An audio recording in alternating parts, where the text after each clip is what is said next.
Tranga mampalahelo kosa no anoizantsika ny vaovao amin'izao alina izao. Lehilahy iray no nihotsahany tany ary tototra tao anatin'izany tetsy amin'ny Ambohimanarina ny maraina teo.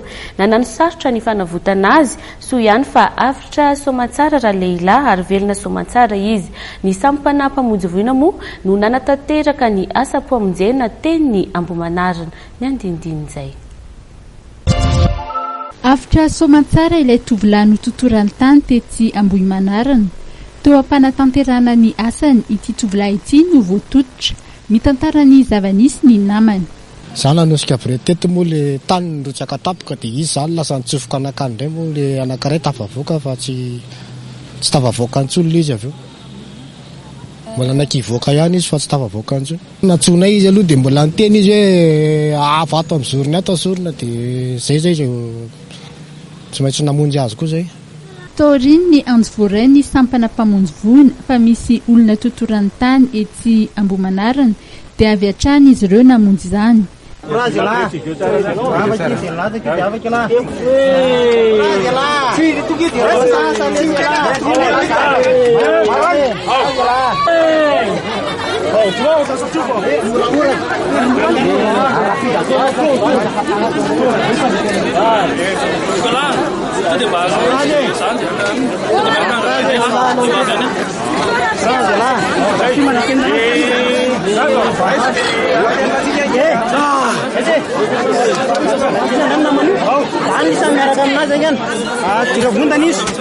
Nototoran'ny bolongatany ilay tovolahy ka nanano sarotra ny namoaka azy teo.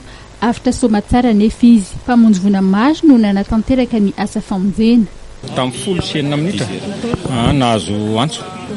Nisy tany mihotsaka dia misy olona anankiray voatototra.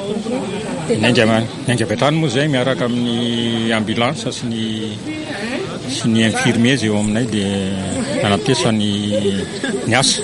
Nahatratra ihany satria mamonjy olona velona. Sahirana satria tsy maintsy azonina le ainy dia hiaro koa an'ilay olona manodidina izay miasa sanatria hoe misy io accident. Zay no nampaharitra ny asa zany. Na velona azy zany nisy bolongatany be teo amboniny. Iny zany anazy dia taony elanelana ao amboniny zany izy. Ka raha voetsihana ilay bolongatany dia miletsy tady azo azy.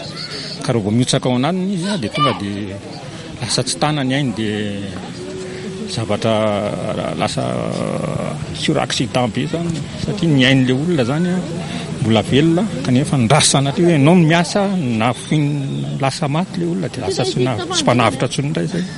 Ny olona ihany koa moa zany hoe amin'ilay te anampy kanefa tsy afaka izy satria misy teknika daholo zany zavatra famoahana an'ireny olona ohatran'ireny.